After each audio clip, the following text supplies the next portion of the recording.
हमले के बाद ट्रंप की बहुत बड़ी चेतावनी, ईरान में युद्ध जीतने का मेरा इरादा नहीं बदलेगा, ये ट्रंप ने कहा है। हम अपना काम करते रहेंगे। मुझे नहीं मालूम ईरान से हमले का संबंध है या नहीं।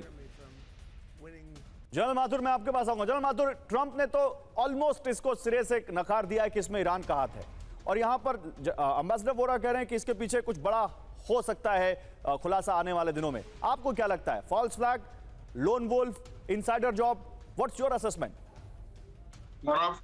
मैं किसी भी चीज को दावे के साथ अभी कह पाना बिल्कुल उचित नहीं होगा, लेकिन मैं आपको एक बात बताना चाहता हूं कि दो इंपॉर्टेंट इश्यूज हैं जिनके साथ इसको लगाने की जरूरत है। पहली ये कि 30 तारीख को इनका एक जो 60 दिन वाला जो लिमिट है वो खत्म हो रही है। उसको किसी ना किसी प्रकार से कहीं ऐसा ना हो कि कांग्रेसनल अप्रूवल इस वॉर को आगे चलाने के लिए ना मिले। तो संभावना बता रहा हूं मैं गौरव, मैं बिल्कुल नहीं कह रहा हूं कि ऐसा है अथवा नहीं है। वो वजह। दूसरी वजह यह है कि आज जिस प्रकार की परिस्थिति में अमेरिका की हालत को देखा जा रहा है इस ईरान के युद्ध को लेकर के, वेस्ट एशिया के युद्ध को लेकर के, उससे उनकी पॉपुलैरिटी इतनी ज्यादा नीचे हुई है और इलेक्शंस डेंजरसली क्लोज आ चुके हैं। ये पिछली बार जब ये हमला हुआ था तो अचानक से इलेक्शन में उनकी परफॉर्मेंस और उनकी अप्रूवल रेटिंग एकदम से जंप आकर होकर गई थी। एक बात बिल्कुल साफ है गौरव, कोई भी व्यक्ति किसी एक ऐसे इवेंट में जो कि हर वर्ष होता है और आज का जो आज का सुरक्षा वातावरण दुनिया में मौजूद है, उस सुरक्षा वातावरण में इतना नजदीक जाकर के हथियार लेकर के और पूरी तरह से लैस होकर के वहां पर इस तरह की फायरिंग कर सके, ये बात एक मिलिट्री माइंड को किसी भी तरह से संभव नहीं नजर आ रही है।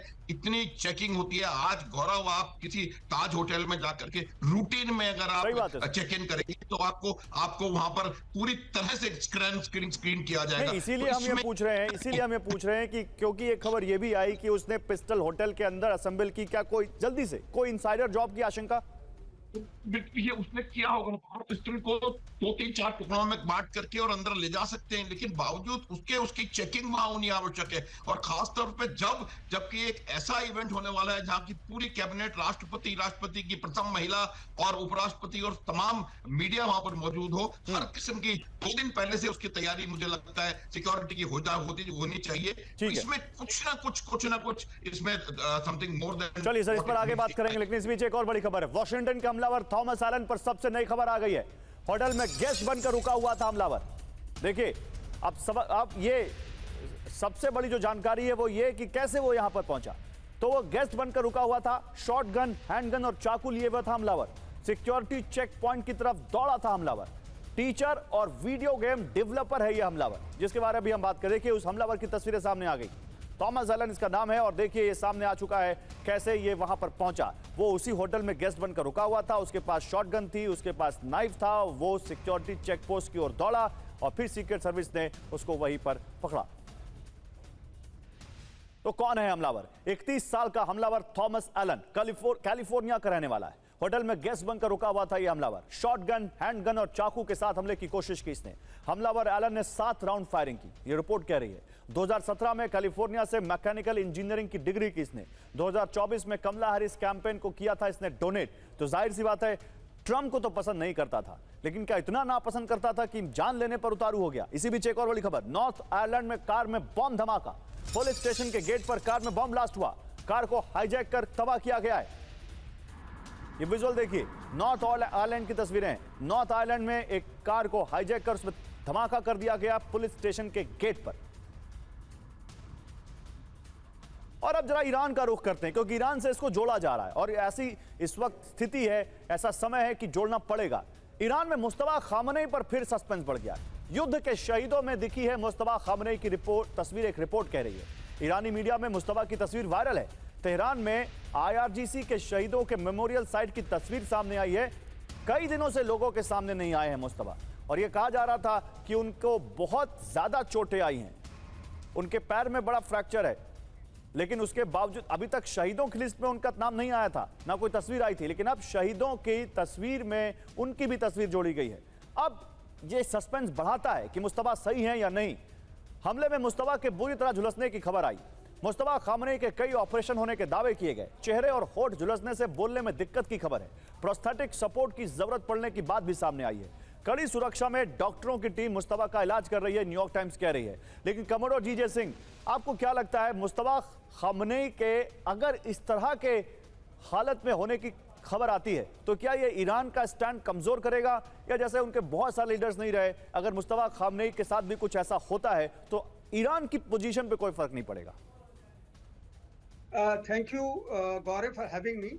Welcome, पहली बात मैं ये कहूंगा कि उनके ऊपर कोई फर्क नहीं पड़ने वाला, क्योंकि हमने ये देखा है कि जो IRGC है, इसके अंदर जितने लोग हैं वो हाईली मोटिवेटेड हैं और हाईली, जैसे कहते हैं, इंडोक्ट्रिनेटेड हैं इस्लाम के साथ, और कट्टरपंथी उनके साथ जुड़ी हुई है। और मैं तो यहाँ तक ये भी कहूंगा कि ये जो आप अभी हमले की बात कर रहे थे ट्रम्प के ऊपर, यस सर, उसमें भी मैं कहूंगा कि ये जो थॉमस जिसने ये काम किया है, आप उसके लेवल ऑफ मोटिवेशन और इंडोक्ट्रिनेशन को देखिए।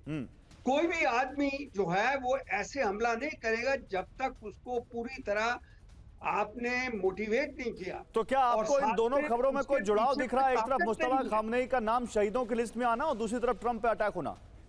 जी हाँ, देखिए, ये जो ताकत आनी इतनी कि आप उस होटल में जाकर पहले बुकिंग करके रहना शुरू कर दो, तो मैं समझता हूं कि इसके पीछे साजिश है, इसमें दो राय नहीं है मेरे ओपिनियन के अंदर। और साथ में ये जो अभी आने वाले समय में आपको पता लगेगा कि इसका लिंक ईरान तक हो सकता है, क्योंकि ये जो ईरानी है ये पहले भी काफी कोशिश में रहे हैं कि जो ट्रम्प है उसके ऊपर किसी न किसी तरीके हमला करके उसको भी एलिमिनेट किया जाए, जैसे उनके अली खमोनी जो उनके लीडर थे उनको खत्म किया गया है। और मैं एक और चीज आपको बताऊं, मैं कई बार अमेरिका गया हूं, अमेरिका के अंदर ईरानियों की कमी नहीं है, बहुत ईरानी लोग हैं वहां रहते हैं।